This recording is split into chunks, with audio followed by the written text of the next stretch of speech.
All right. Good morning, fellow hat nerds. Wow. Welcome to Hat Chat number 22. Again, I have the good fortune of making it to number 22. It's not something that, I mean, when you kind of plan these things out and you start thinking about what could be, um, you never know, right? I mean, essentially, hey, Ian, how's it going? How's it going, Ian? Yeah, I was just mentioning, Ian, getting over to Hat Chat number 22.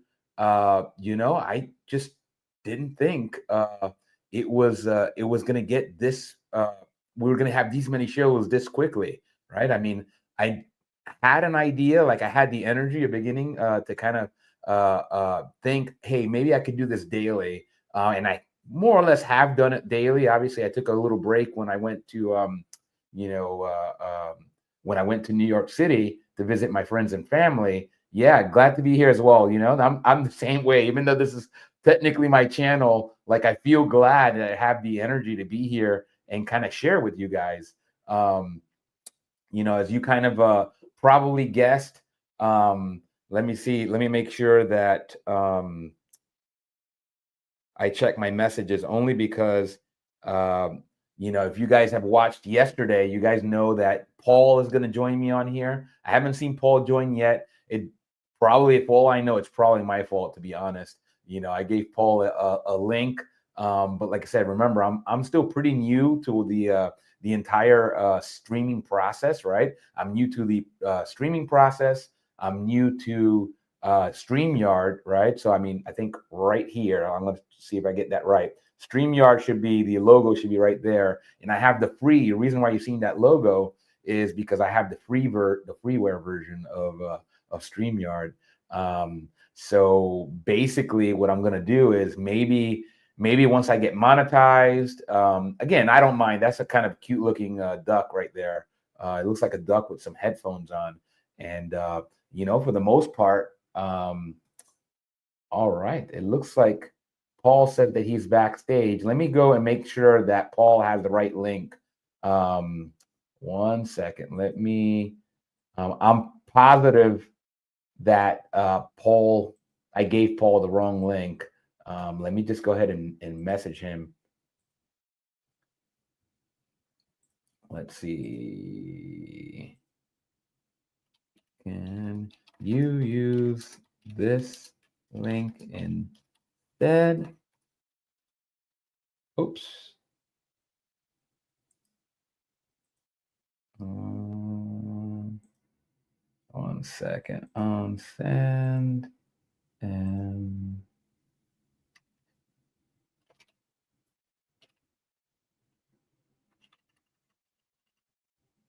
can you use this link instead? All right. So I gave Paul a new link. Like I said, remember, I'm basically, I'm very new to this. So hopefully we can get Paul on here. And yeah, we'll see. Like I said, I essentially, the way I understand it is that I get to see Paul here on there in his face, but I don't know. I don't see his face. It could be something wrong with the software as well. But until we get Paul on here, I won't. I won't bring him on. So yeah. Again, I'm learning all of this, and we'll see. We'll see what happens. I'm sure. I'm sure we will figure it out. Yeah. Paul sees that. All right, I got Paul on here. Paul, I'm going to bring you onto stage. Sorry, I must have given you the wrong link prior. So let me welcome our guest now. Paul, hi. Sorry, Hi, how you doing? I must have given you the wrong link. I thought I gave you the right link, but when I saw that you weren't there, and I was like, Paul's probably exactly somewhere else. So hopefully my mic is going okay. Paul, are you hearing me okay? Yep, all good, thank you. Perfect. Well, Paul, thank you again. That is a very, very snazzy hat that you have. I'd be remiss if I wasn't, I think I could speak for any viewers that we have live and anybody else. Is I'm like, please tell us a little bit more about that hat that you have. It's gorgeous. Well, it was actually I wore it today because you were talking about the 50 mil braiding, which of course this is gone. I think it was last Christmas. I thought, wouldn't it be nice just to put together a small collection of hats for Christmas? That were themed either of a color, a style, a weight, because it was pretty cold over here and what have you. So this is a Western felt. It's 240 gram weight from FEPSA. It's 100% rabbit, so it's pretty robust. I mean, you can hear it's pretty tough. Wow, there. It's got a central, just a straightforward, a dip in the middle there. Nothing special, and a couple of dimples at the front. And then I think let's see what the size is, just to give you an idea. That the front is 12 centimeters. Yeah, and I think the back's about 11. Yeah, about 12. And the brim is 7 centimeters. So it's quite a substantial hat. It's the sort of thing you can. I like wearing it with a big overcoat, and I don't mind if I get wet in it. It's pretty substantial. But I wouldn't wear it in the summertime. It's just too hot. But for the show, I thought I'd put it on and just let you and the guys know.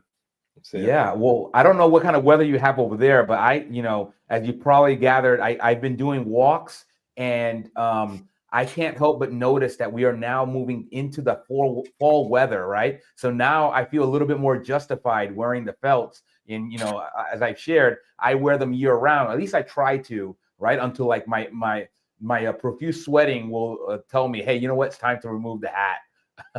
Well, you say that, but behind me I've got a FEPSA. The turquoise blue one there is an 80 gram weight, and it's like a featherweight. And I think that's something you could wear all year round, or in winter time or whatever. But you've got to pick your right felts to wear all year round because of the temperature, of course.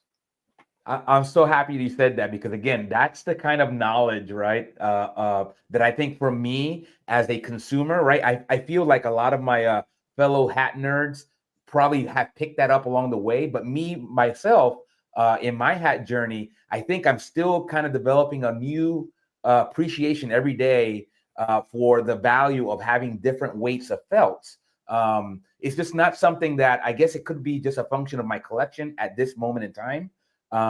But that's why I really love having you on here, because one, besides me, I just feel like there might be others that might be in the same boat as me in terms of their hat journey, that it didn't dawn on them that there was a variety here. Like, I think everybody can kind of do the little hand test, right, on their felt, and feel a little bit without pulling out the old calipers, and feel that there's a variety of thickness in the felts. But what you're adding here is essentially and there's a purpose for it. It's not just that it exists. There's actually a good reason for why.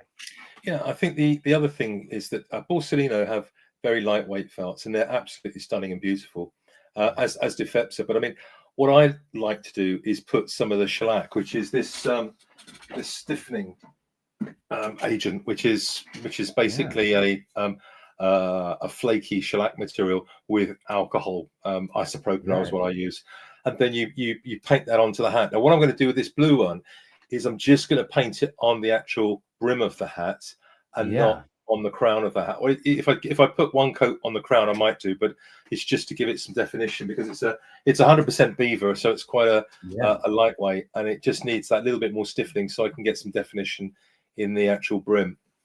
Yeah, that's a beautiful color, by the way. It looks like from my vantage point, it looks like a little bit of a teal color. Yeah, it is. Yeah. I don't know if that's Yeah. It's lovely. I mean, the last time I made one for myself, a gentleman saw it, fell in love with it, and he just had to have it. So and I'm pleased for him, actually, because he's really enjoying it, from what I gather, and so I bought some more of the felt, and making another one.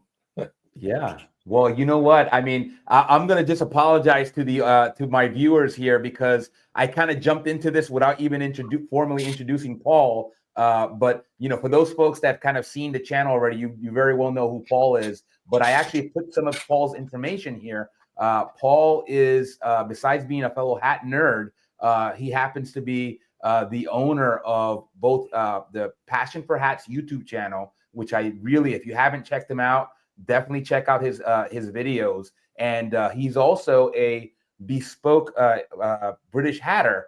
So you can find his website, PJ Murphy and Son. So I included that down there. And Paul was kind enough to take more time out of his schedule, because if I had my choice, Paul will be on here every day. Because I get something every, and I know he's a busy man. So I always kind of and I extend this out to like, not just Paul, but a lot of, I mean, if you know who you are, if I've extended an invite, like that's an open invite, because again, I have the ability to get up to six people on here at once. And I'd love to have a conversation and not just be myself, kind of bloviating, even though that's what the channel says. It's bloviating about hats. But for me, it's just, I get a whole lot more, and I feel like our viewers get a whole lot more when we have more of a content expert that can really go beyond kind of like the basics. So yeah, thank you, Paul. Thanks for coming our way. Oh, you're very welcome. I mean, it's a passion of mine, and it's enjoyable, and it's really nice to talk to other people that are just as mad about hats, Yeah. I mean, we had a program lined up, and then we had a topic that we wanted to cover. And again, I'll leave it up to you, Paul, in terms of how you want to start and approach that. And then I'll just kind of, if we don't have any audience interaction, then I will be the interactor, and I'll try to ask the natural follow-up questions. But I invite my fellow audience members, if you're listening live, if you happen to jump in here, I will put in the formal banner of like Q&A. That way everybody knows they can ask questions. But you guys feel free to ask Paul any questions as Paul goes through what he has prepared for us. And then I'll try to interject when at all possible, and not gawk too much at the hats. Thanks, Luke. I think what we discussed was that we wanted to cover the topic of measuring people's heads for hats, and it sounds very simple, doesn't it? What size hat are you? Well, the number of times that I've spoken to people about making a hat, and they say, well, I'm a size 57. Well, hang on a minute, that hat I've got is a size 58. So I'm not sure. And what they don't realize is that over a period of time, hats can shrink. Depends on the material, depends on their, where they live, where they keep the hat. All these different things have an effect on the felt. Now, a lot of people do have hat stretchers, and you can get a very basic one. And I'll just reach over and show you the basic hat stretcher, which is this sort of thing, a little hat jack thing, which you put into the actual brim of the hat, and you can stretch it out, and that will bring the hat back pretty well to the size that perhaps it started its life at. But getting back to how do you find out the size of your hat, because obviously that's crucial when I've got clients that are at the end of a Zoom call and I'm possibly never going to meet them because they live so far away. Then we've got to try and get as best we can. And what I always say is, look, let's err on the side of being slightly bigger than you actually are, because we can always put some form of packing in there to make the hat fit more comfortably. But if it's too small, it's going to mark your forehead, or worse still, it might not even fit. So I'll show you a couple of old, I guess, antique measuring tools that I've managed to pick up on the way, and this is one which it looks like an ancient sort of torture item. But I think it's a brass ring basically that will go backwards and forwards on its bracket, and inside of it and outside of it there's actually measurements. Now I don't know whether you can see. You may just be able to see the measurement. And so what happens is that you open this up and you pop it on your head or the client's head, and then you pull the thing together. Now inside there's a little tiny like ring which gives a little bit of space so that it takes up a little bit of the distance to give you that little bit of extra space around your hat, so it's Yeah. actually a more comfortable fit. So what you're looking at is to think, well, how do I wear my hat? And this looks ridiculous, by the way, doesn't it? But anyway, how do I wear my hat? And it's, a lot of people have it sort of 1 centimeter off the ear there, 1.5 centimeters off there, so it's sort of cocked. Other people have it, straight. So we try and do that, and then we take it off, and I can see what the measurement is. Right. The other thing is that this will work by popping it actually inside the hat, and then again adjusting it accordingly. So you can measure the inside of the hat with that. But actually, the more professional item that you see with Lock & Co using and others is this thing. It's like a pair of scissors with a metal band on it. And again, it's got the sizes. Now, these are the UK sizes. So as some of you might be aware, the UK sizes are, so a 7 in the UK will be a 7 1/8 in America.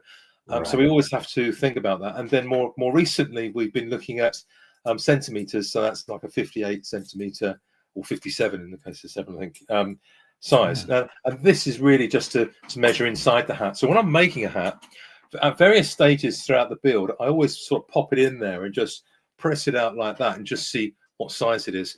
And then when I'm selling a hat, whether it's on my website or on eBay or wherever it might be, I'll take a picture of the actual size so that people can be pretty darn near it. And I think, having sold a few hundred hats, I've only ever had one that hasn't fitted. And that really was because the gentleman didn't fully understand the size of his hat. And of course, if you don't have either of those at home, what I get people to do is one of two things. Is either to get a dressmaker's tape measure, which is clearly a very soft tape measure. And again, what we're doing there is, and on my website, I've actually got a video of this. It's very, very basic, but it's, if you're sat down in a chair and you've got somebody helping you, again, you're just putting the tape measure around here and you're working out where you would like it to be. And then you're just recording the measurements. It is as straightforward as that. And if you don't have access to one of these, but you have access to a straightforward metal ruler, or where's my metal ruler? Ruler or school ruler or something, then use some twine. Use anything that will go around your head, and then you can cut it, and then you can measure it, and again that will give you an accurate sizing of your head to give you a good chance of getting a good fit on a hat. Yeah. See, Paul, I mean, one of the things that I was thinking about, because I interact with a lot of folks that are not hat people. And sometimes I'll get some, it'll be somebody around my age, something about the hat just captures them. And then they'll ask me, how do I get one of those hats? Right. And I'm like, well, I got a lot of ways for you to get the hat. But I'm just going to first ask you, do you know your hat size? I feel like the majority, if I don't have a percentage, but I feel like the majority, that's where the conversation ends. And usually, and again, I make mention of this, and I don't mean to like make fun of our gender, right? But it's a very male trait that the words I don't know don't seem to be really good words that we like saying.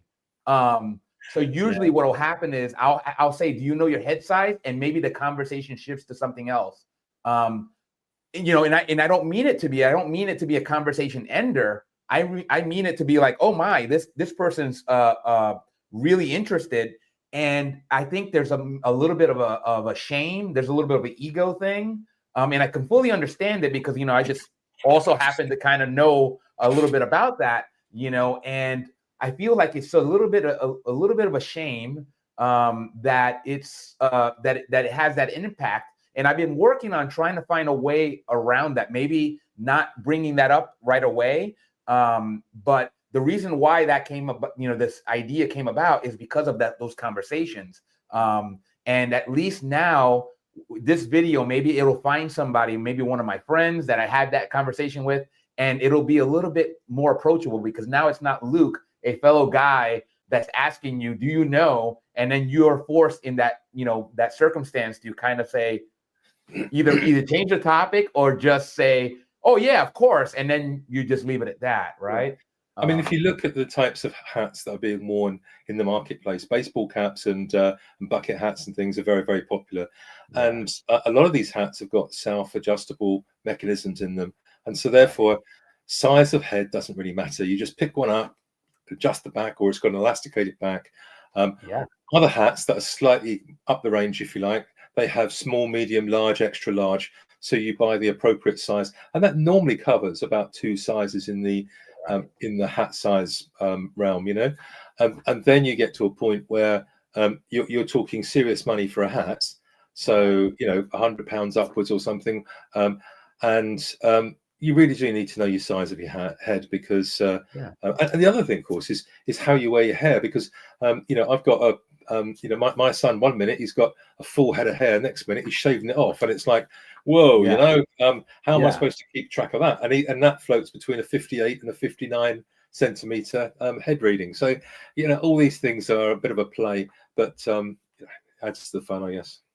Yeah, you made me think about Kevin, right? Kevin's a perfect example. If you've seen Kevin's channel, you've seen that Kevin himself is somebody that had the big hair, and then he at some point he cut it, and I think he's growing it back out. But he mentioned that himself, that could have a huge impact, and we know that essentially that this can be like, I know it sounds a little silly, but it can be a little bit intimidating for somebody, you know, right? So like, I'll mention that I get a lot of my hats that are vintage, but again, if you know and you collect vintage hats, you know that part of the fun, but also part of the work in terms of collecting vintage hats, is that you have to find something that will fit your head size, right?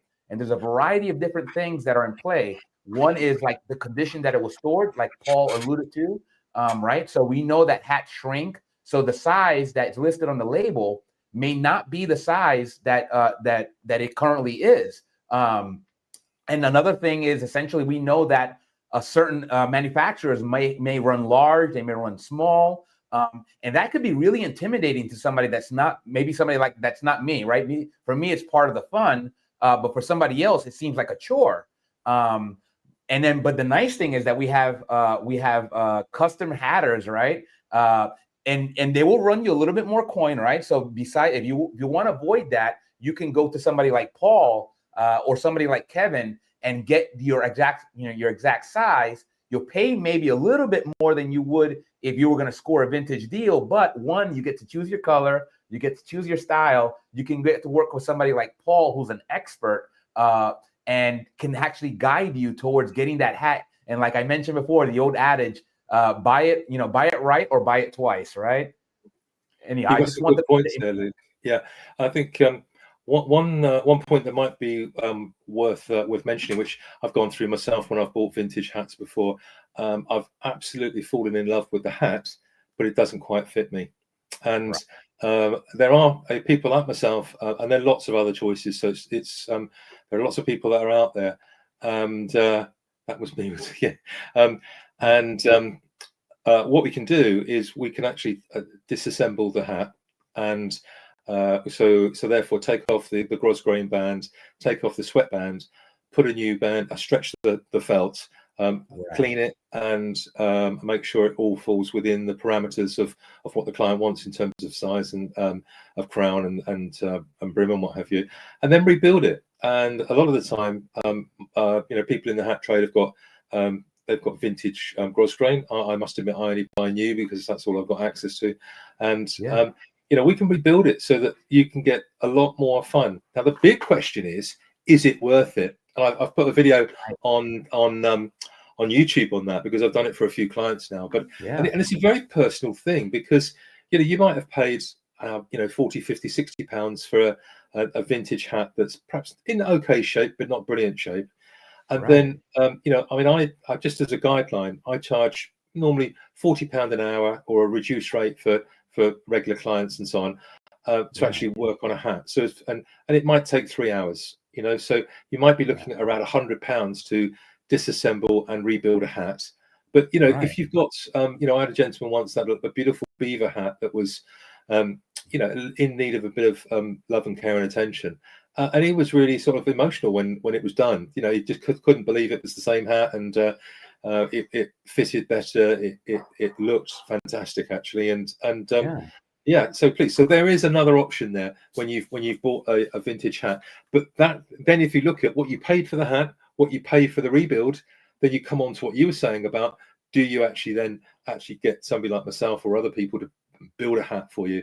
And it's part of the fun journey. And I think a lot of people that I've spoken to have gone through the same journey as I went through, and yourself, buying vintage hats, keeping them in your collection, and then you sort of work up to it, and you go out and you buy a brand new hat from a retailer off of the shelf, but that's not quite right because it's not quite, it's a size 60, but I need a 60 and a half or whatever it might be. And then you come across people like myself where you can actually go through the journey of actually. Sorry, I just got a lovely drink of orange juice being brought. Yeah, that's right. We have to stay hydrated. And it is part of the journey. And you know what? If it would be a shame that if you came straight into hatting and went straight to a hatter to actually make you a hat, and you didn't go through the journey, because it is pretty fun actually. Trolling through the online auction sites and seeing what's available and putting a bid in for them, and when you miss it, you're looking for another one, and all that sort of enjoyment, I suppose, is part of what we have as a hobby. Yeah, and that I brought up, and actually, but before I go on, I just want to interject. My microphone has been a little bit weird. I forgot to charge my microphone. So for my viewing audience, my faithful moderator Ian, who's in here, and obviously for you, Paul, if you hear my audio cracking up, I'll try to switch out the mic. But you raised a great point that I had a question that popped in my head.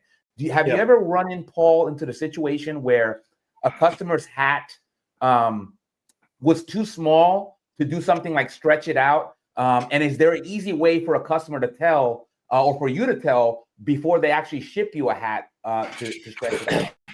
Well, there's not an easy way, and I'll tell you for why.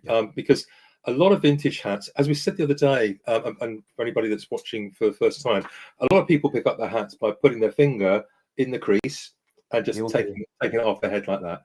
And of course, people used to say good morning or whatever to people like that. Okay. And what that does, it creates a weak point around this area of the hat.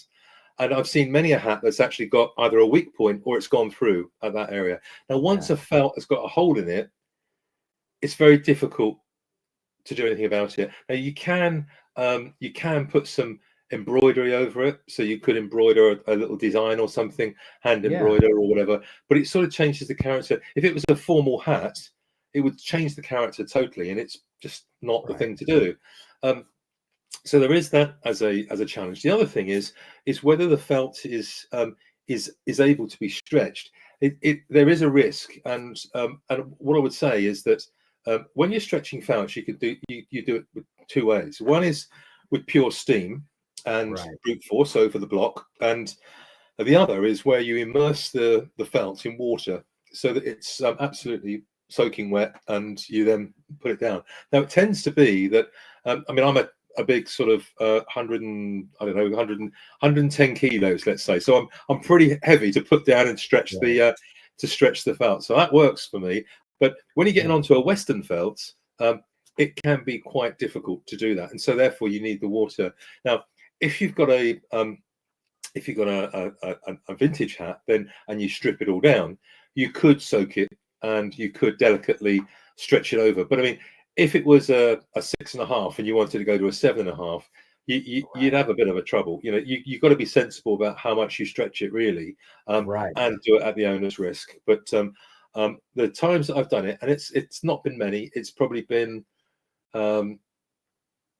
6 to 10 times that I've done it for clients, and I have done it for hats that I've bought myself that have been like a size 7, and actually I felt that if I took it up to a 7.25, it's more likely to sell, and so I've refurbished it and done that. But I do make it clear in the description that this hat has been refurbished by myself, and what I've done is I've changed the grosgrain trim, I've changed the leather sweatband and the liner or whatever I've done to it. Yeah, great insight, Paul. See that this just reminds me of, and I mentioned this on a previous stream, is that, and again, I come at this as a kind of a more vintage leaning collector.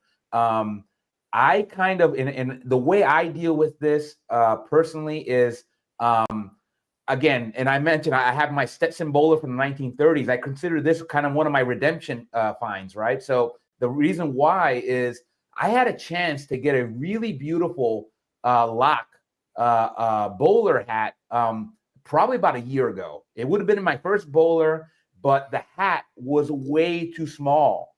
And as much as it pained me because the price was right, the gentleman was well, he was an absolute gentleman. And it was a local find. I thought like everything was aligned, and he didn't know much about the size. So I met him up. I met at a local Starbucks. We had a conversation. We shared some chatter about hats, but ultimately it came down to me, trying to see if this hat fit. And I knew it. I mean, I knew as it was not going to fit. And then I'm kind of in that quandary of, okay, I really want this hat. The only other option is one, I get it stretched right by a professional, because I knew that I didn't have the skill. And two, it would either be a hat that if I didn't want to stretch, because you guys already know my little compulsion, my quirkiness of modifying a hat, I don't like it. What the other option was, okay, maybe this is just a hat that I own, and then I hang up on my wall, but I already knew that I was not going to be. We've lost your mic, Luke. We've lost your mic. Oh, we can't hear you.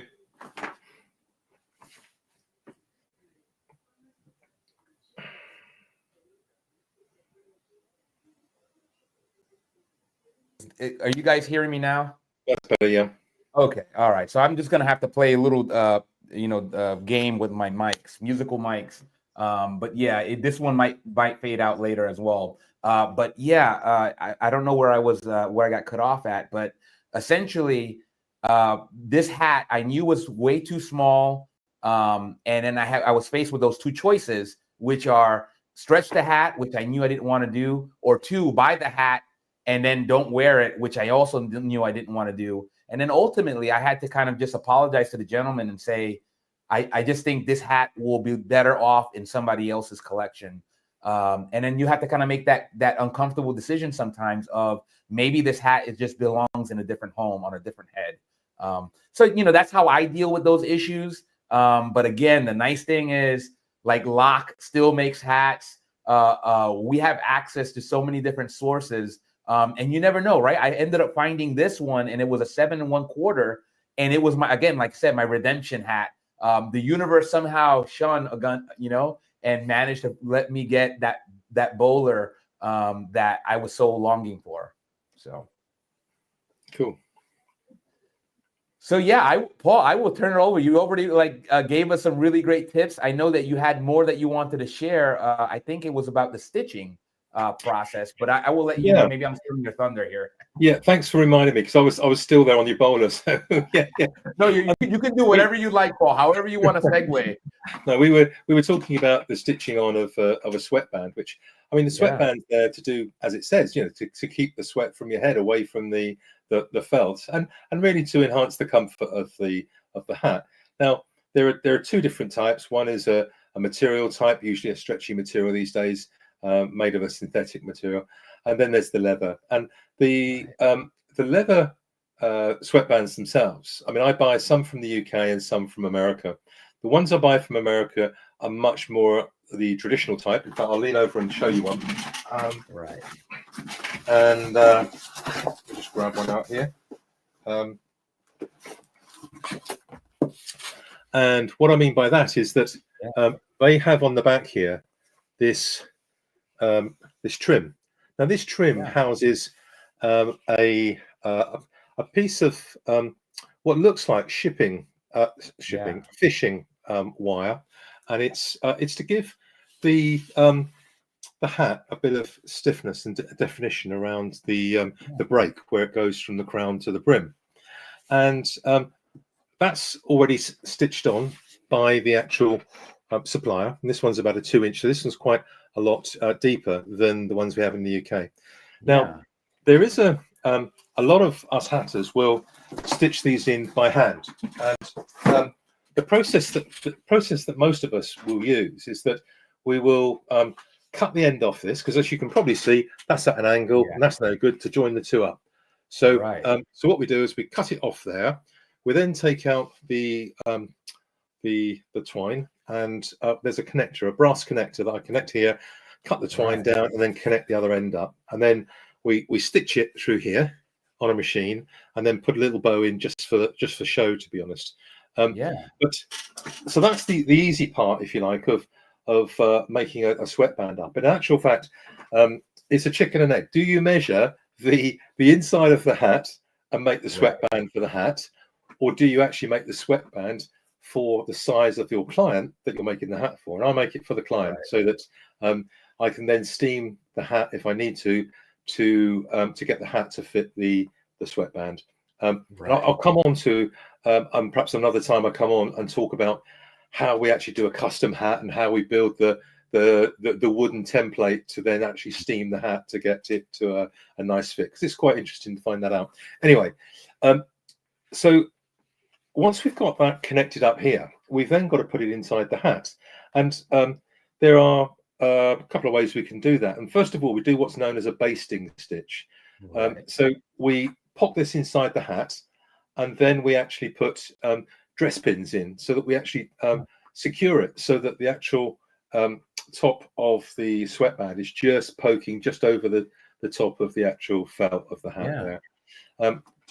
So once we've got the pins in there, then we can take a needle and thread, and we can put in there what's called a basting stitch. Now, a basting stitch is just really a holding stitch, because if you try to take the hat and this sweatband inside the hat, put it on the machine and run it round, then probably 8 times out of 10, especially if you haven't got the experience, you'll get to the end and you've got an inch, and you've only got half an inch, and in other words, it's fallen out of sync with the actual felt of the hat. So the basting stitch helps to actually stabilize that, and then from that, some of the early stage hatters, if you like, who are at an early stage of development in their acquisition of machinery and what have you, will perhaps stitch this in by hand. So they've done the basting stitch, and then they'll do a much smaller stitch to stitch it in, and they'll go around in what's known as putting a stitch in the ditch. So between this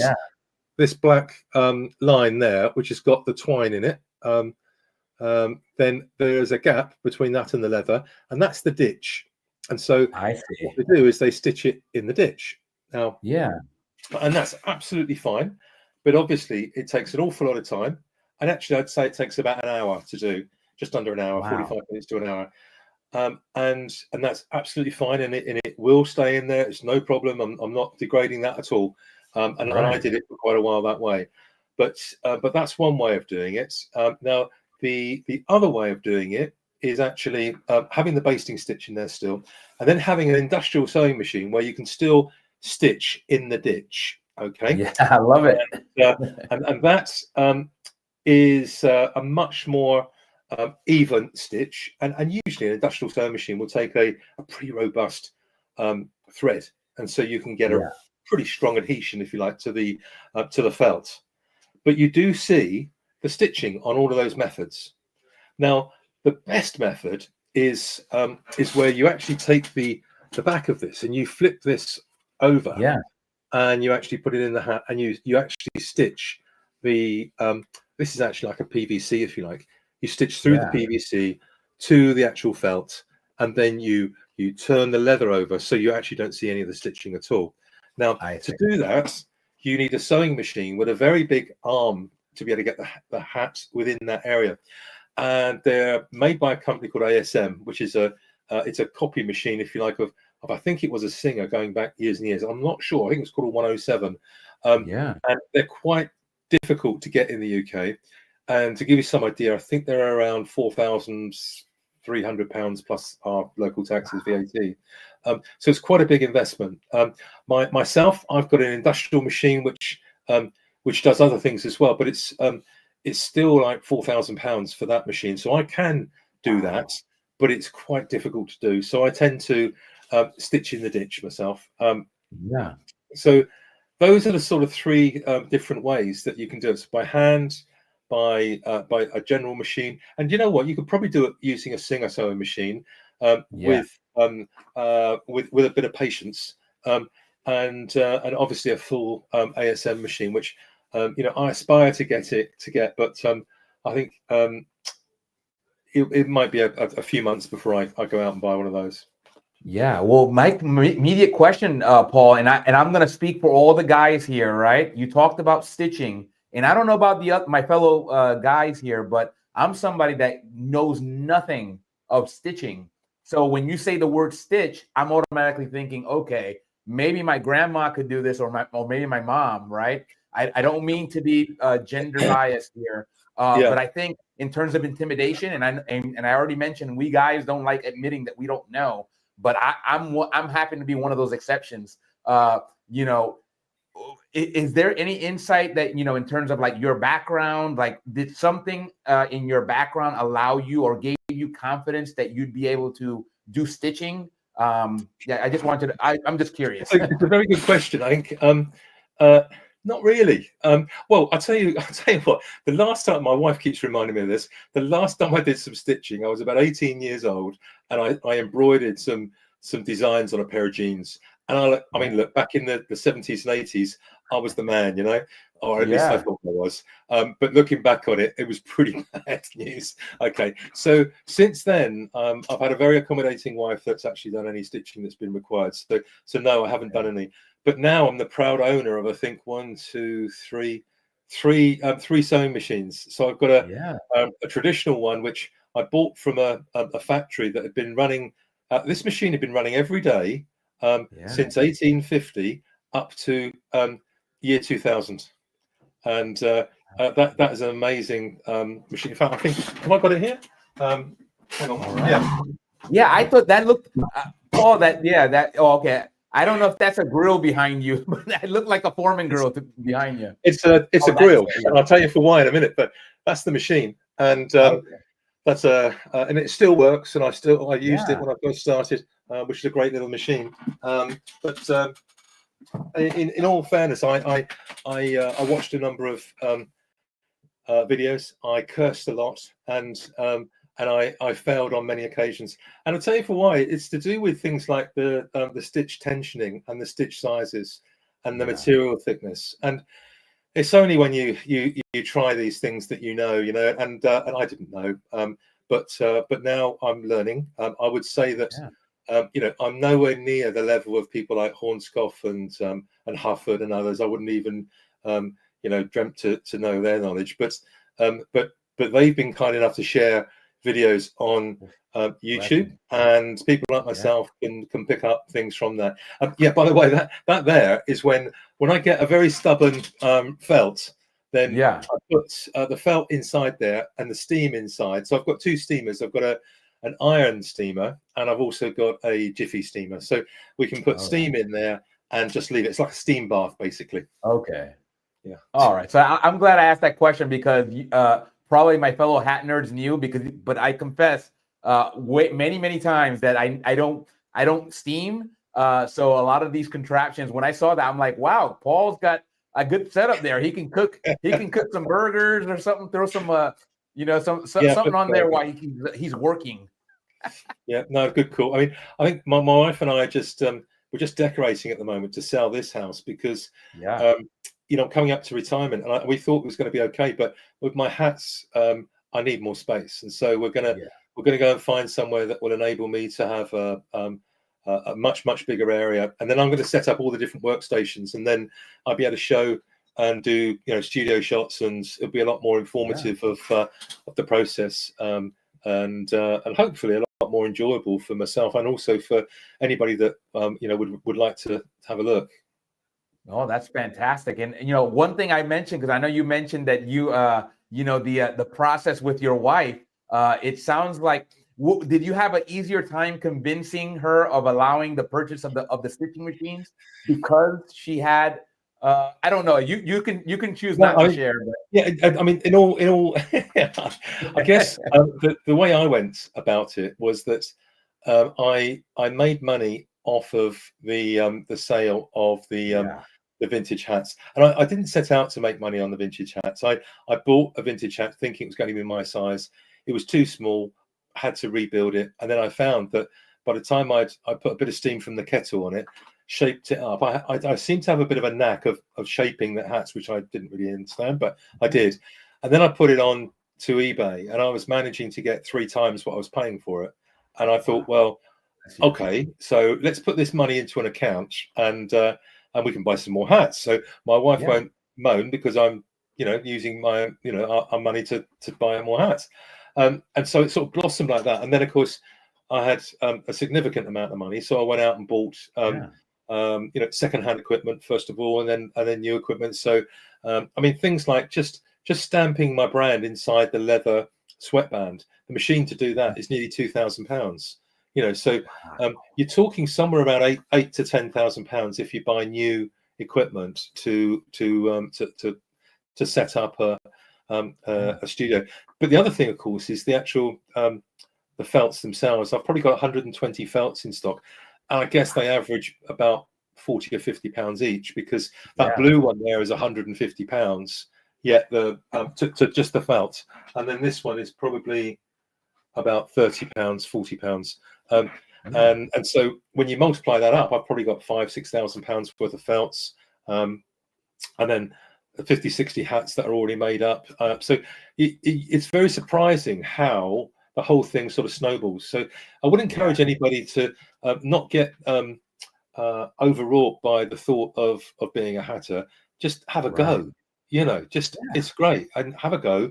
There's when you think about there's 60, I think it's 64 or 65 million people in the UK, of which about 51% or something are men. And then at the moment in the UK, we're finding that men that are sort of from about 50 years upwards are coming back to wearing traditional hats. We do have a few people that are younger than that, of course, and those tend to be people that are in professions where they'd like to make a statement with a hat, or their fathers, help them get into hatting and so on. But there's room for many hatters.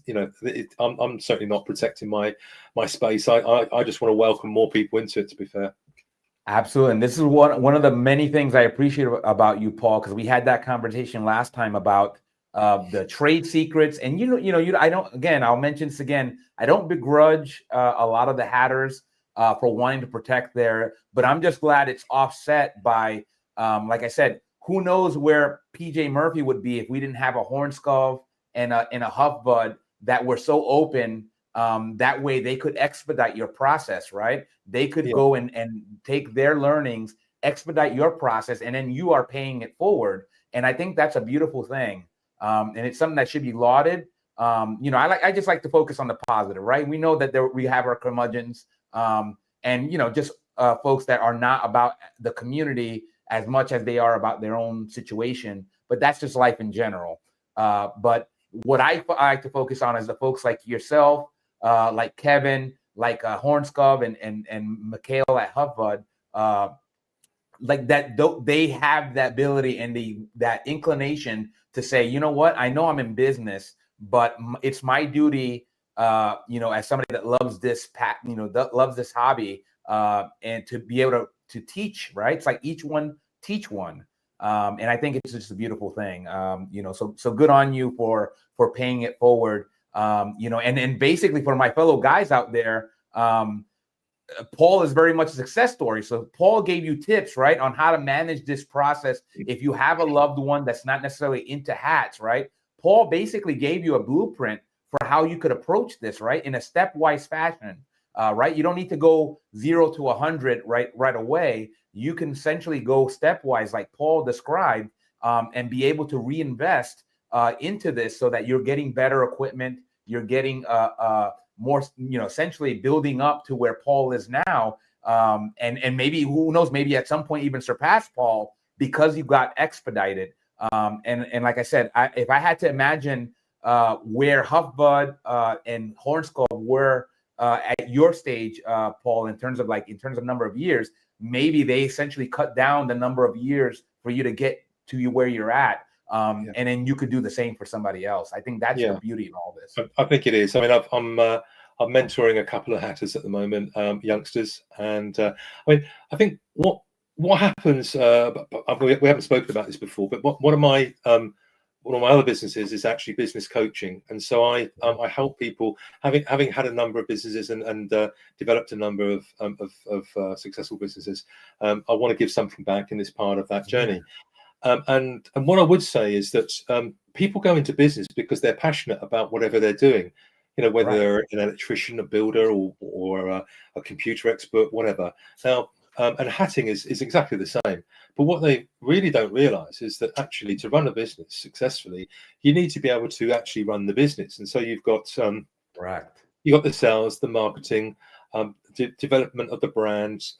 If you've got people working for you, you've got management of people. You've got all of these things, they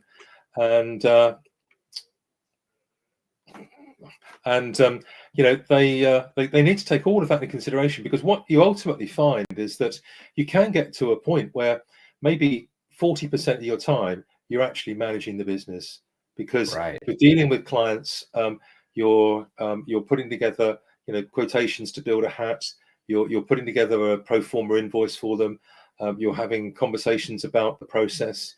You're then accounting for it all on a spreadsheet, maybe, or even on some software. You're having to work with an accountant and maybe even a lawyer to protect your brand and do your other bits and pieces that you do. And all of these things are necessary, regardless of what size you are, really. Especially if you're relatively young and you want to build this and actually have this as a business that's going to provide you with an income that you can afford to have a family and so on. And actually have something at the end of it to be able to sell or pass on to somebody in your family, or in fact sell and get the benefit in your retirement. So it is a journey that people need to think about. But the thing I like about hatting and why I've gone into it really, besides the love of the hat, is actually that in a retirement situation or semi-retirement, I can go into a room or a shed in the garden, work for a few hours, be creative, meet some great people, and actually if they feel inclined to actually pay me some money for what I've produced, then that's a bonus which helps fund a lifestyle. And that other people can do that. This is the thing to do, is to set up and say, look, I'm going to aim to make £1,000 a month, or 2,000, or whatever it might be, and then these little steps, when you start achieving them, then you believe in yourself that you've actually got a business.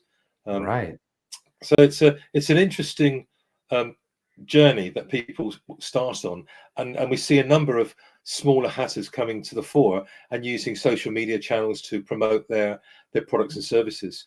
And this is the sort of thing they're going to come up against as they get bigger, is how do they actually manage it and do it properly. Well, this is exactly what I feel like.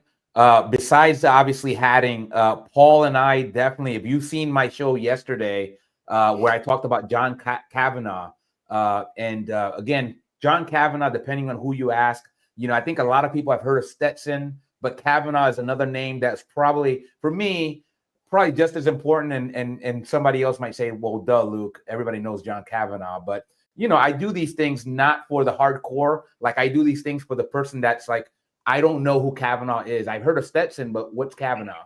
And I think the common link that we have, right? I mentioned Warren Buffett. I mentioned a lot of folks, and you might see me mention them later on. We all recognize the power of branding and creating a strong brand and a brand identity. And again, that might seem old hat to somebody that studies business or studies organizational behavior like I have.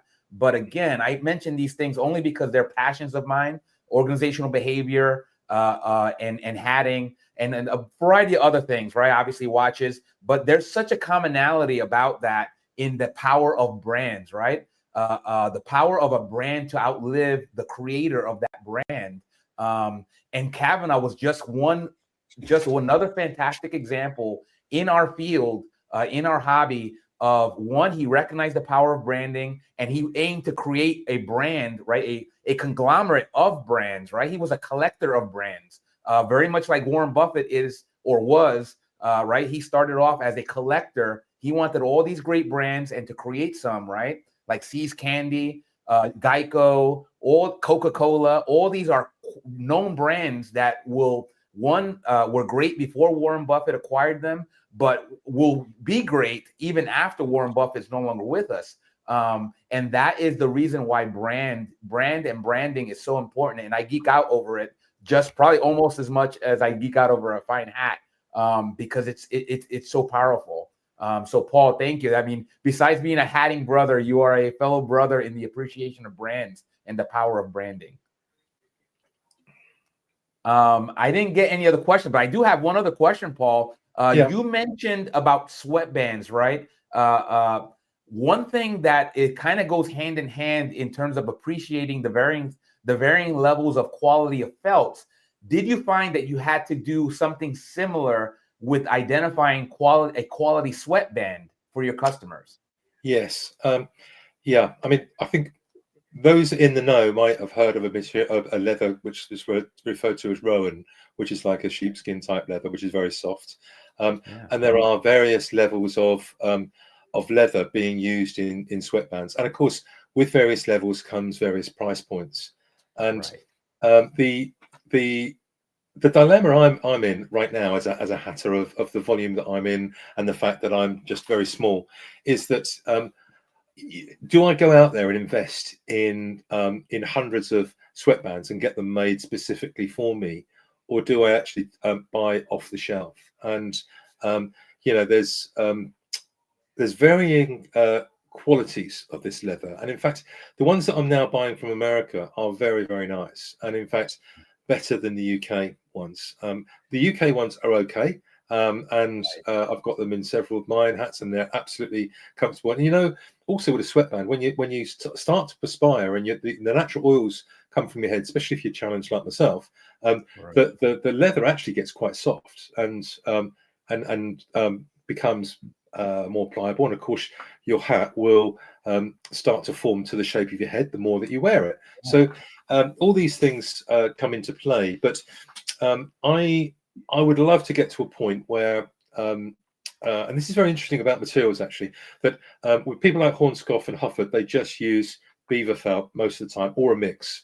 And in the UK, the marketplace is very much rabbit felt is the sort of expense level that we're at right now. When I start talking to people about beaver and 100% beaver, it's like, whoa, they like really get worried and concerned about the cost, and I sort of get that. And I think also it's picking the right sweatband for the right hat, both style, color, and feel, and that just comes with it's part of the design and the I guess what you bring as a hatter to the process of making the hats. But yes, in answer to your question, sweatband leather, very important. I'd love to find somebody. I work with Fern. What's the name of the company? The company in America that I'm working with is Fern Thatcher. Sorry, I'm just looking at their shipment. So yeah, I mean, these guys ship me a minimum of like 30, I think it's 25 or 30 of these sweatbands at a time, so a few £100. But they get here like within a week or so. Great, fantastic. So on the one hand, I'm buying from America, and on the other hand, I'm shipping these back to America. So it's I love it. I love it. That, so we have a question here from Ian. Ian, I would need to have a look at it, but in its basic form, yes, I could do that. But what I would be doing with you is to suggest we had a Zoom call, had a look at the hats, and then if I wasn't sure from there, I'd get you to send it to me. But you're only up in London anyway, so it's probably a good excuse to have that beer and fish and chips. That's right. Get a head start before I get there. Yeah, I think so. Get a few in, as they say. Yeah. That's awesome. See, I mean, that the sweatband issue is something for my vintage nerds and my budding vintage nerds. It's a really big issue that, again, if you're somebody like myself, a collector that wears their hat and usually wears it outside while doing their activities, right? So myself, I just happen to be have a propensity to perspire quite a bit. And I like to be outside in my hat, in my fine hat, as well as while doing what I love, which is walking. So for me, it's a non-negotiable that, well, I'm gonna probably test out a sweatband more than the average person, because again, I wear my hats, my felts year round.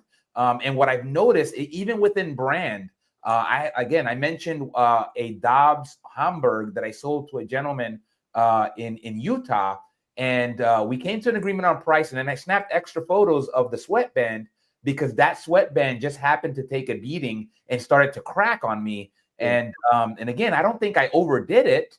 It just, I happened to wear it in the summer, and the sweatband happened to crack. Now I contrast that with my other Dobbs that I wear probably just as much, maybe even more, and the sweatband's perfect. Yeah. And I don't Very know good if point. that's a function of what the hatter used, what they used, or maybe the quality of the level of the hat. But I couldn't help but notice, okay, there's obviously a difference here, because obviously my forehead didn't change. So yeah, it just dawned on me. I'm like, I'm going to ask Paul about the various qualities. Yeah. What I would add from what you've just said is that yes, there are. I'm surprised and saddened actually by some of the quality of sweatbands that I've seen on hats that you buy off the shelf. I won't mention any brands, but they're sort of middle of the road. But hats that they sell are anything between 100 and 250 pounds. And I think a lot of the time it may well be that manufacturers in the UK are thinking more that people are not wearing hats so often. So if they buy a hat, they've probably bought it for an occasion. They're going to wear it 2 or 3 times. And so therefore, they don't have to spend the extra £10 or whatever it might be to buy a better quality sweatband for the hat. Now, in the vintage hats, you're quite right. I mean, I get a vintage hat in and it will be cracked where people either haven't worn it for 10, 20, 30 years, or it feels quite brittle. And so I've got, I'll just reach to my cupboard. Sorry about the mess, but it's full up with things that I use for hatting. But this is leather soft. Oh, you can't see it because it's back to front. It's leather softening cream. And so what I do is I will, when I start to clean up a vintage hat, I use the steam a lot and loosen up a lot of the dirt and clean it all. And then once I've used the cleaner, I use this softener. Excuse me. And it's not just one application, it's multiple applications over a period of time. And then what will ultimately happen is that sweatband, it won't become like new. It will just become a little bit more fed. It's a bit like your skin. You want to moisturize it, or a leather jacket or something. You put some of this on, and it really softens it up. So that's a thing to remember. This stuff's not that expensive. I mean, obviously, I buy it in a big bottle, but you can buy it in a small a small part. And if you're a collector of hats, you really need something like this, or just use moisturizer. If you've got some of that. Pro tip. All right, I like that, because I mean, actually, that's I talked about my my face is a little bit weathered. I have kind of a little catcher's mitt face, and I've been meaning to start using more moisturizer, but now that I know it's good for my hat, my sweatband as well, maybe I can do a little bit of a partnership, right? I'll get a little bit, and then my sweatband will get a little bit, right? Yeah. I'm not being sponsored by Oil of Ulay or anything, It's just another reason for us to be a little bit more vain. Nothing wrong, and those folks that are sweating it out, I don't know, L'Oreal and whatever other brands, I'm sure they'll appreciate that there's a market for some of their products besides the ladies that are trying to keep beautiful, right? Yeah. But the other thing, of course, is the at the back, the stitching of the sweatband, and I'm sure that where you actually put the two ends together, and a lot of hatters will do that by hand, and they'll actually pierce the hole with a metal prong, which we use to do that. Others will use the machine, and others will just free sew it, so to speak. And some, as a design flair, will use thicker twine to do that with. And I tend to use the sewing machine, to be honest. I anchor the top and the bottom, and then do a nice sew in between. But what is quite important is that you then reinforce it with some Gorilla tape. You know, the sort of heavy duty tape that you can use on carpets and that sort of thing. Yeah. You just cut it down to size and just, I don't know, well, I've got it on this one. Let's have a look. Yeah. You can see that there, but that then goes on the back, and that reinforces it, because if you put the hat on one day and it stretches it a little bit, then you've still got that in there to protect the stitches from breaking or parting the ways.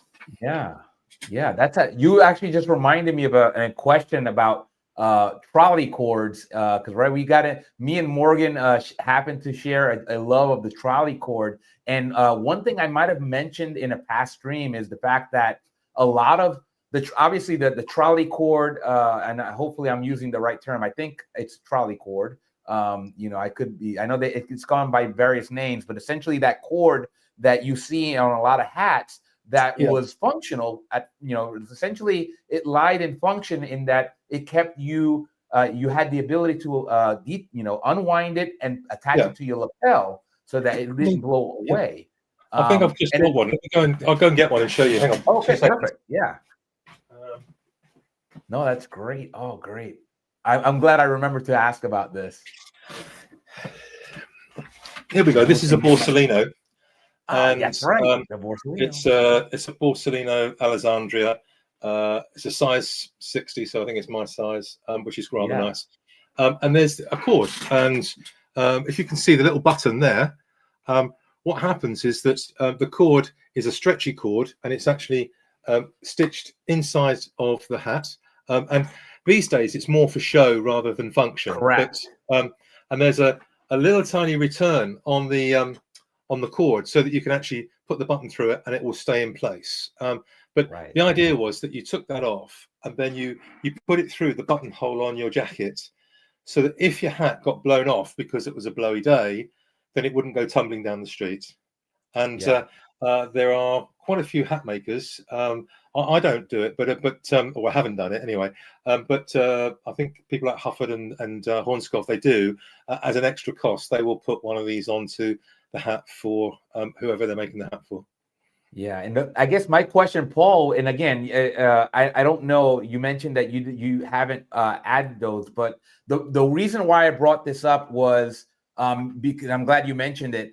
A lot of the more modern iterations of the trolley cord are meant for show. They're not meant to function. And the way I understood it is that you could tell, again, if you had a trained eye, you could tell whether it was a hat. And I say this because I run across a lot of trolley cords in my vintage hat journey. And I personally don't have a way to confidently tell whether a trolley cord is for show versus functional.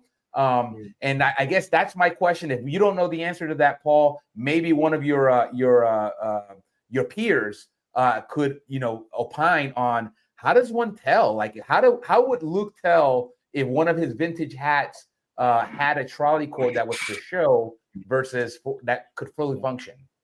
I think what I would add to that is that with a vintage hat with a cord on it, the cord will probably have deteriorated, and also the mount for the cord will have deteriorated, and I wouldn't trust it. And to be fair, when you're sizing a hat and you're wearing it, one of the tests is that you actually bend your head over and see whether the hat falls off, and if it doesn't fall off and it feels comfortable, then it's a good size. Now, in the old days of the 1930s, 40s, and I guess into the 50s, gentlemen were wearing hats most of the time because they were traveling on foot or by public transport, and they weren't in the cars, and therefore it hadn't, the deterioration of wearing the hats hadn't occurred, and so it was a functional piece. But as we get later into the 60s, 70s, 80s, and so on, it's just there for show, and I wouldn't trust it at all.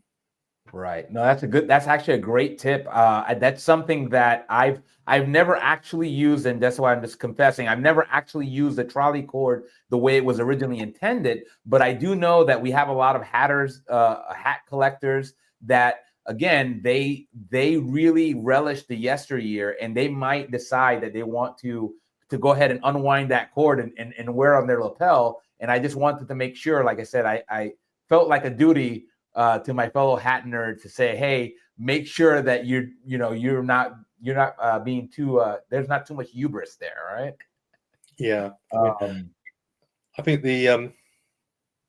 I did have one. I had a Bates hat that was made out of antelope fur, and that had a cord on it, a wind cord on it, and I tried it. Unfortunately, the button on the end just disintegrated. So it was something that I then removed it from the hat. So, but that was just my experience. But I think Steve has made Oh wow, Steve, we have a new. Hey, welcome, Steve. Welcome, Steve. Heck, yeah, thanks for joining us. So Steve adds early chords that loops at the end and then have flexible chords. Wow, I'm glad that's happened to somebody other than me. Yeah, it's me. Paul. Like I said, we are very much just people, even though we're kind of come across as talking heads here. But Steve, welcome to the show. Thanks for adding the tidbit about the early chords. That's something that's a great insight. Again, I've always mentioned this. A lot of the things that you might find here, that a lot of the information that me, Paul, and all of our folks will share. Steve. Oh my gosh, yeah. Steve is actually from my neck of the woods. Steve, I definitely want you on this show. I don't know if you knew that where I was getting at when I replied, but I'm always like, you're definitely one of my Fedora loungers, my Fedora lounge lizards. Steve has an amazing collection, Paul. Typically of hats of German origin. So he mentioned, you can see his name, Miser. I believe Mazer or Miser. I don't know because I don't own one, but I'm sure phonetically somebody could correct me. But great hats. I don't happen to own an example yet, just like I don't own a Hukel or a Peschel, but I will one day. I mean, it's just a matter of biding my time and getting one that fits. But Steve has an amazing collection. I turn into a kid in the candy store when I see some of these amazing collections. Steve, one day we are close enough. I think, Steve, I won't mention, but I think we're close enough that we can, maybe have a beer one day, hopefully. And obviously it's on me. Man, thank you, Steve.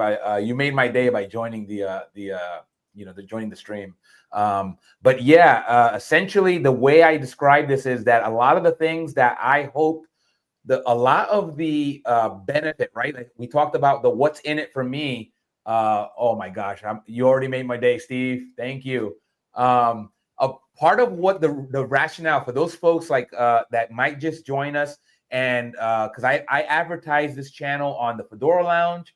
Again, I don't mean to kind of come up with information that bores you, but ultimately I decided at some point that I wanted this channel to be very much a gateway for our budding hat nerds, right? I call us hat nerds only because nerds, there's now a kind of a cool factor in becoming a nerd, right? So I know back in the 80s, nobody wanted to be called a nerd, but somehow, some way between 80s and now, nerd has becoming a badge of honor. So when I call us hat nerds, I'm not trying to be derogatory. I'm kind of just saying, hey, we're the cool kids that really respect this subculture and want to share, right? But I know that a lot of folks that might find my channel, they've forgotten more than Luke will ever know. And that's fine. I know that you guys may watch anyway, but I kind of make sure that I look at the fringe, right? Those folks that may be a little intimidated by this hobby, they maybe have they admire from afar. Maybe they had a family member that wore a fine hat, kind of like I did, my granddad, and they want to find their way. And I try to gear them to attract those folks into the fold and get them into this hobby in as little impediment as possible. Only because I know that my hardcore hat nerd that's going to be a regular at the Fedora Lounge, they're going to be here anyway. Either they may be here. I hope they are here, right? I know my collection can be a little bit divisive, but I like collections. Even if I don't own a hat, I do admire from afar. Like I mentioned, Paul and Morgan are like some of my regulars, and they like the high crowns, right? And if you've seen a lot of my collection, I tend to favor a lot of more the lower crown style that's been popular in the later stages of the hat subculture, like the 60s and 70s. But the beautiful part about this hobby is that just because it's not our thing, it doesn't mean that we can't interact on a common denominator, that we love felt, we love fine hats, and we can still speak the language and share, and do so in an appreciative fashion, instead of being divisive, right? I think I hate to get on a soapbox, but I'd be remiss if I didn't bring that out, and bring that forward, because again, I know Steve might have been here for the first time. Again, I don't know if this is your first time, Steve. Yeah, Steve says, I am very much into the historical hat production from the German and Austrian hat industry, especially real velour. I happen to love velour. That's probably why I love your collection so much, Steve, is that I have a Borsalino velour. I also have a Dunlap, I believe it's a Dunlap velour. No, it's a Celentino. Sorry, a Celentino Queen that's velour, and I just happen to love that material. It just feels luxury, right? So shout out to Steve. Thank you so much for joining us. I'm touched that you're here. But yeah, Paul, before we transition, yeah, there you go. That is Tonak. That's right. I had an episode on Tonak, and shout out to Tonak and the Czech Republic. Again, I know that a lot of folks know already about Tonak on my Fedora Lounge, but again, I do it for those folks that don't know what Tonak is. Yesterday, I talked about John Kavanagh and the Hat Corporation of America. I do this so that I can educate, and sometimes a little repetition never hurts anybody, right? But Paul, you talked about the hat sizing. Just to recap, you talked about the sweatband and the stitching process. I learned so much already. I just want to make sure that I didn't cut you off in terms of anything else you wanted to share with the audience here before we close out. I think we've got to save a bit for another day. But yeah, leave them wanting more, right? Yeah, we've got to keep them wanting more. Yeah, keep coming back. Right, that's right. The greatest show on earth. What would be nice? Yeah, what would be nice is to perhaps explain the process that I go through anyway, to measure somebody up and actually make the shape of their head for a custom hat. Yeah. Because a lot of people won't have gone through that process, and there is of course the conformators which are out there. Unfortunately, whenever I go and try and get one, they're either too expensive or they're beyond use or whatever. So I struggle to get one of the original ones, but no doubt I will at one stage. But there are other tips that we've picked up over the years to be able to make the form that actually then enables us to structure a hat accordingly. Yeah, Steve, this is, again, you're reiterating exactly why I'd like you to join. And again, I have the ability, Steve, and I mentioned this to our audience earlier in the stream. The idea is, obviously Paul is welcome here to come back here as often as he's like. It's an open invitation. I already have like a little bit of a core audience on Facebook. Like I have a group chat with Paul, Morgan, and Ian, who are two of my moderators. And Steve, you're welcome. Like I said, I will either try to find you on Facebook or you can find me, and maybe I can get you guys all on the stream one day, because I have the ability to have up to 6 individuals here. Oh, look, Steve has a question. Steve, Paul, this is for you. Yeah, hi, Steve. Yes, I get my felts from FEPSA. I mean, being based in the UK, there are suppliers of materials here that are very, very good. But what I was saying earlier on to Luke, and I don't know whether you were in the chat then, was that a lot of the suppliers in the UK are geared more towards the wool felts and some rabbit felts, and actually they buy from the Czech Republic and other sources. But I couldn't find anybody that would or could supply a range of FEPSA felts here in the UK. So I approached FEPSA direct, and now I bring them in, between 30 and 50 at a time, and Fortunately, so far it's been brilliant. I mean, beyond my expectations, to be fair, and they've been absolutely exemplary in dealing with somebody as small as myself. So, it's probably a 10-day turnaround from the time that I actually place my order to the time that they are delivered by FedEx or whoever is the delivery guy that day. And yeah, I'd say that the quality of FEPSA against other felts that I've tried, and to be fair to other felts, I have tried a wide range, but not many. Ah, was it? Now that I didn't know, Steve. Thanks. I mean, we do get a few miser hats here in the UK on the second-hand market, but it's not a brand that's is very high profile. Yeah.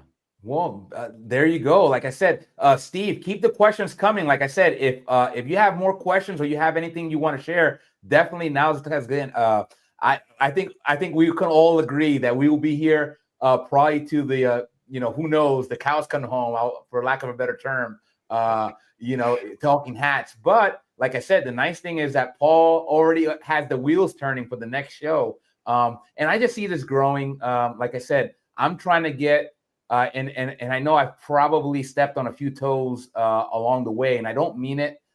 So if I posted on your forum or on your Facebook group advertising the show, it wasn't done maliciously. I will apologize preemptively. I just feel like I had a way, I really wanted to get some eyeballs on the program. I felt like some of the content that I covered and that Paul's covered, it could be beneficial to a lot of the audiences. So all I was trying to do was expedite the process of finding my tribe, so to speak, right? And so if you happen to be watching this and you are the administrator or the owner of some of the forums and I didn't get a chance to preemptively. I'm sometimes and I'll just tell you right now, I'm somebody that sometimes will opt to ask for forgiveness rather than permission. And it doesn't mean, and I don't do that from a standpoint of rudeness. It really is something where sometimes I have kind of a little bit of an ADHD kind of thing of attention span, and sometimes I'll forget. And other times I'll kind of just have a bug in my bonnet or a bee in my bonnet, and then I'll just do it, and then I'll get the hand slap later. And I'm very gracious. I will apologize preemptively, during, and also retroactively for any of my transgressions. But it's done with good intentions. I hope that all of my fellow hat nerds that I may have offended, there was kind of a method to the madness. And I apologize. So, but Steve has some more input here. So miser, yeah, I love your knowledge, Steve, of this brand. I just happen to not know as much. No, I didn't. I wasn't aware of that about FEPSA. I mean, I'm not even sure whether they're a family business or listed or anything. Yeah. Well, this is the connection already here is fascinating. In terms of like the connection, right? And we talked about the connection between Tonac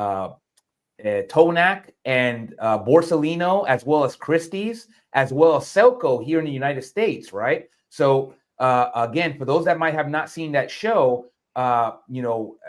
Tonac became such a fixture in the felt industry that Borsalino and Christie's and Selco actually sourced their felts from Tonac. And again, I don't have the exact years or if that relationship still exists, but this is just something where it shows you the connection between the industries. And again, I think it's a beautiful thing, right? Because these are technically competing brands, but when the time calls for it, I love the idea that these brands get together and look out for one another, because again, we're all, regardless of whether we're here competing for dollars or for pounds or for euros, and we're still here because we have a passion. And even if you're a big brand like Borsalino that you manage to go and find, and you can kind of like, in a way, you can imagine like Borsalino's like, that we have a brand that's really strong. I don't know if we should trust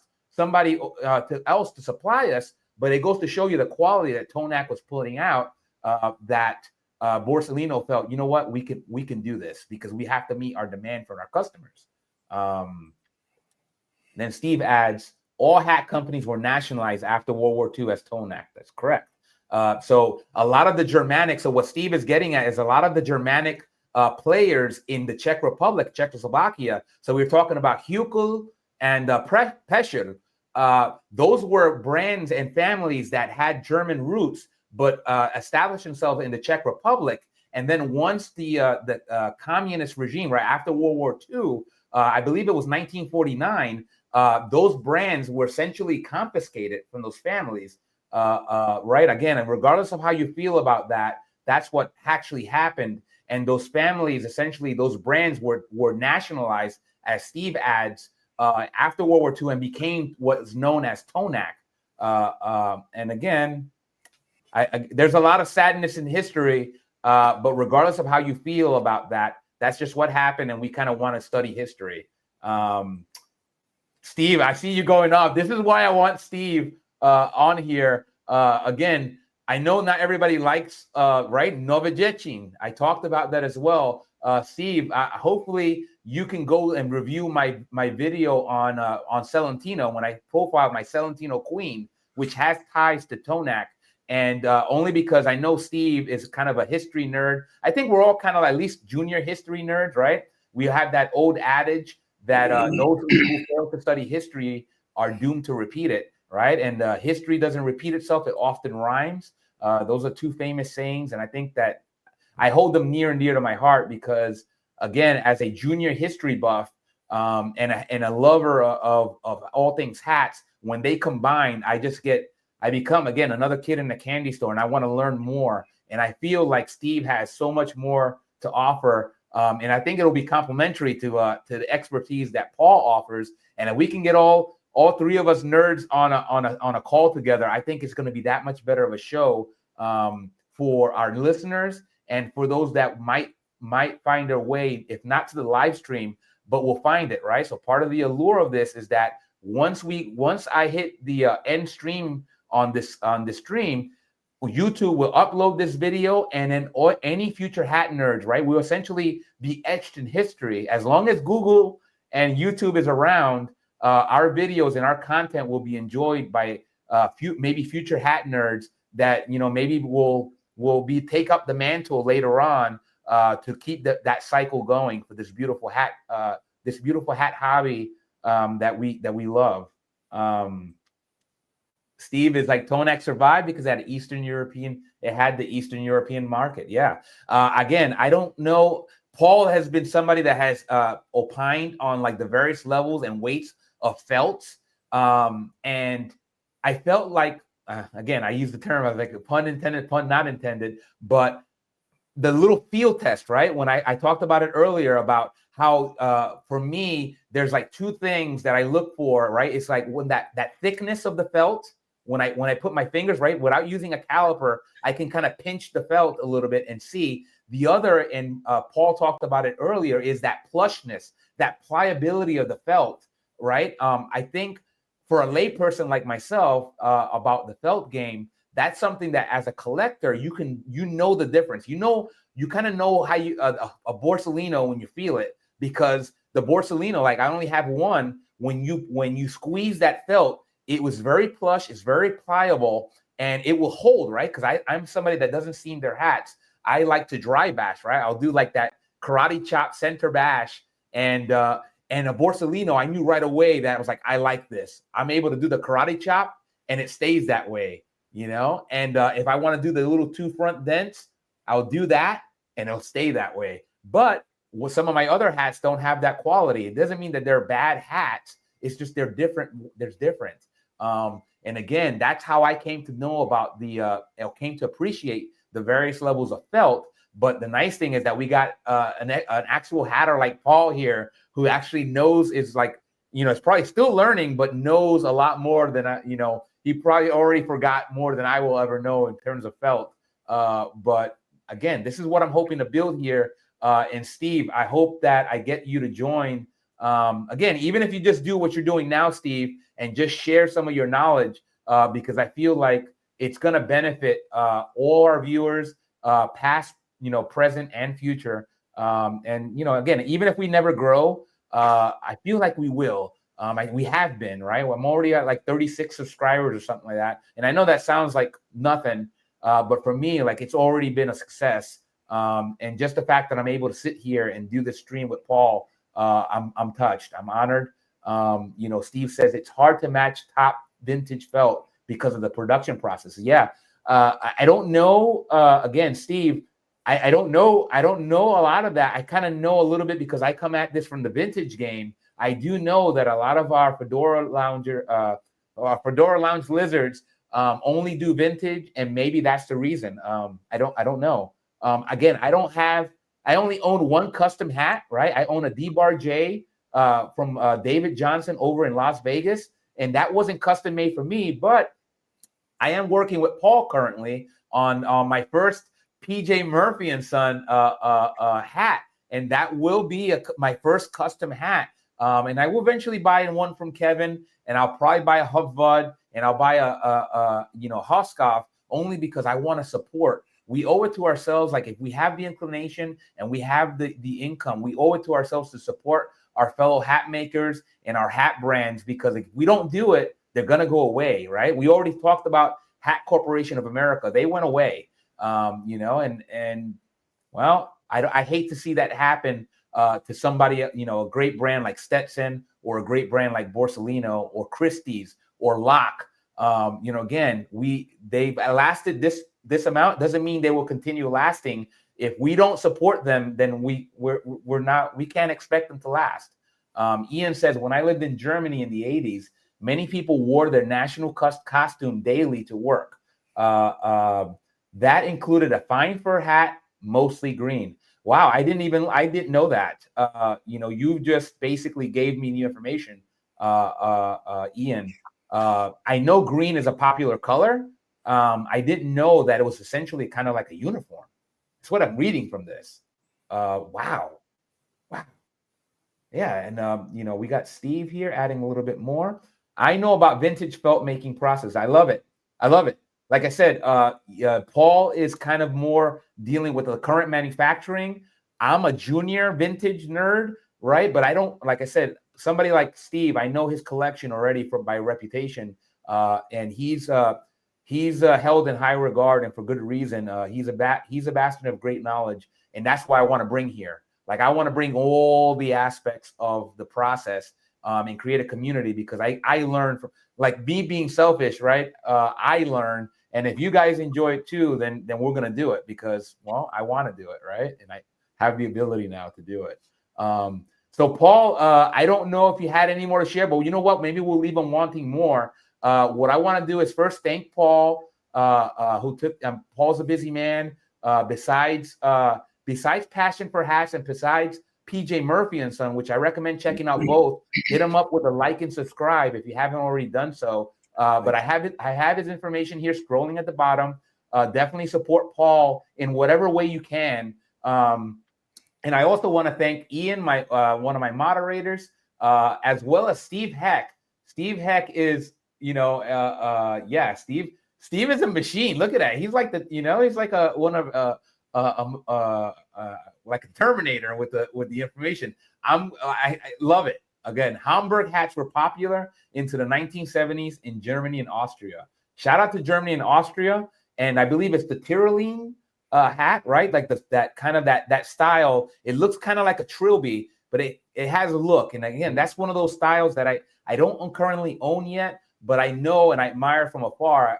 Steve, I believe you'd have some of those hats. And I want to get you on video, because I want to show off your hats, just like Paul shows some of his great creations.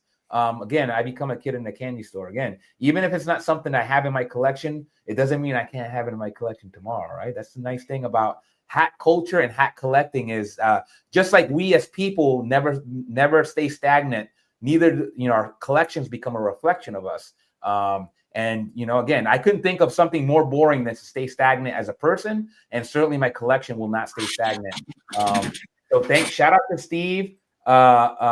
Steve says, I know more about modern felt making. I am friends with Bonner hat machines. I don't know. I'm not as familiar with Bonner, Steve, but you know what? They're welcome here if you want to bring them out as a guest along with you, Steve. I welcome you guys because again, if it's good enough for Steve, it's good enough for me. I am okay with that. So yeah, we're gonna get a real big community. I hope. Again, we have a small community now, but I feel like we have a lot of like-minded individuals, even though we come at this from various levels. But I want to thank Paul again for coming out and sharing some more of his knowledge. Please hit up his channel. He has a lot of great instructional videos as well as a lot of great hats. Paul is a treasure here, and anytime that he comes on here, he's always welcome. Steve adds, they are the last hat and felt machine company. Wow. Okay. Well, there you go. I hope, like I said, they probably couldn't be bothered, right? They're probably way too busy to come on here. But hopefully, Steve, if you can pull that string, I will welcome it. I mean, that would you'd be earning that beer I buy you, no matter what, right? Like no matter what happens, Steve, you already earned that beer. So we get together for that beer. It's on me. And maybe that will be happen first before I get out to the UK and go share a pint with Paul, Ian. There's a gentleman that just subscribed. I think Paul, it might be one of your customers, but his name, he's a musician that goes by Cold Bones Lullabies. Shout out to Cold Bones Lullabies. I believe he got here because of Paul, and welcome. I love your music. Cold Bones Lullaby sounds like a little bit more of the folk music, right? So I don't know, Ian, if you are familiar with Cold Bones Lullabies, but he plays kind of folk music very much like Bob Dylan. He kind of has that Bob Dylan sound. I really dig it. And he's out in Sheffield, in the UK area. So shout out to Cold Bones Lullabies. Thank you for the subscribe. Hopefully you're listening. Steve adds, they are very protective. Understood. We talked about that. I don't begrudge. Like I don't come on here, demanding answers and trade secrets. Whatever they're willing to share, and if they're not, that's fine too. Steve, I respect it. Nice thing about Paul is that Paul is a hatter as well. He's not as protective. This is all historical. That's fine. Again, thank you. No, you did a great job. Paul did a great job. You did a great job. I basically tried not to gawk at Paul's hat. Shout out to Paul. Shout out to all my great hat makers that assisted Paul in his journey, and that Paul was going to pay forward and is already paying forward to the community. So, Paul, thank you. Anytime, you already know how we're going to do this. Anything that you want to talk about next, it's on you. I'm just going to facilitate any way I can. Great stuff. I'll reach out to you very soon, Luke. Yeah. Thank you very much for today and allowing me on. It's been a pleasure as always. And lovely to chat. All right. Excellent. Well, I will say bye, but this has been Luke and Paul and friends for Hat Chat number 22. And, besides like and subscribe, right? That everybody knows about that. But if you do me one little favor, stay hatting, my friend, please. Ciao, and have a great day. Bye.